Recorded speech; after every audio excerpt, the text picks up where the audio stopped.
l'exécutif ivoirien observe un silence de cimetière. Ni le chef de l'État ni le Premier ministre, candidat à la prochaine présidentielle, ne prennent officiellement la parole depuis le déclenchement du coronavirus. Tout paraît en décalage avec la réalité du terrain. Pourtant, ici et maintenant, deux défis majeurs et urgents attendent Alassane Ouattara. Le premier porte sur l'union sacrée et la cohésion nationale pour affronter ensemble la crise sanitaire.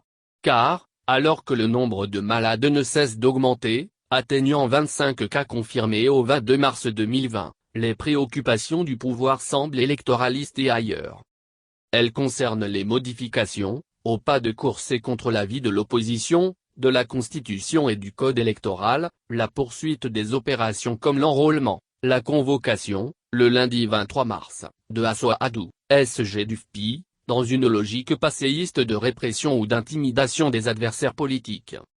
Le second défi de taille est en rapport avec l'économie. Le 10 a des répercussions négatives sur l'économie nationale avec des risques certains de récession à l'échelle planétaire. De nombreux secteurs dont le monde du spectacle, les transports et le tourisme sont fortement touchés par les mesures restrictives.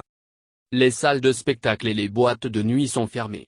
Le ministère des Transports a imposé de réduire le nombre des passagers dans les véhicules de transport en commun pour respecter le geste barrière. Le ministère du Tourisme a annoncé la fermeture des piscines de tous les hôtels sur le territoire ivoirien. Mais, l'État ivoirien n'a, pour l'instant, prévu aucune mesure d'accompagnement et de soutien aux acteurs, pénalisés et menacés de mettre la clé sous la porte. En France, Emmanuel Macron a pris, le 16 mars 2020, un engagement ferme. Aucune entreprise, quelle que soit sa taille, ne sera livrée au risque de faillite, a-t-il déclaré en déroulant un train de mesures économiques, juridiques, fiscales en faveur des sociétés françaises à l'effet de garantir le maintien de la trésorerie pour les entreprises.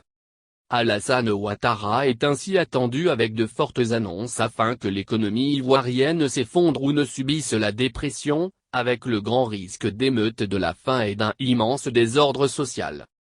Et si au début de son mandat, Ouattara soutenait que l'argent ne circule pas parce qu'il travaille, il doit, face à la crise sanitaire et à la proposition improbable du confinement, changer de logiciel.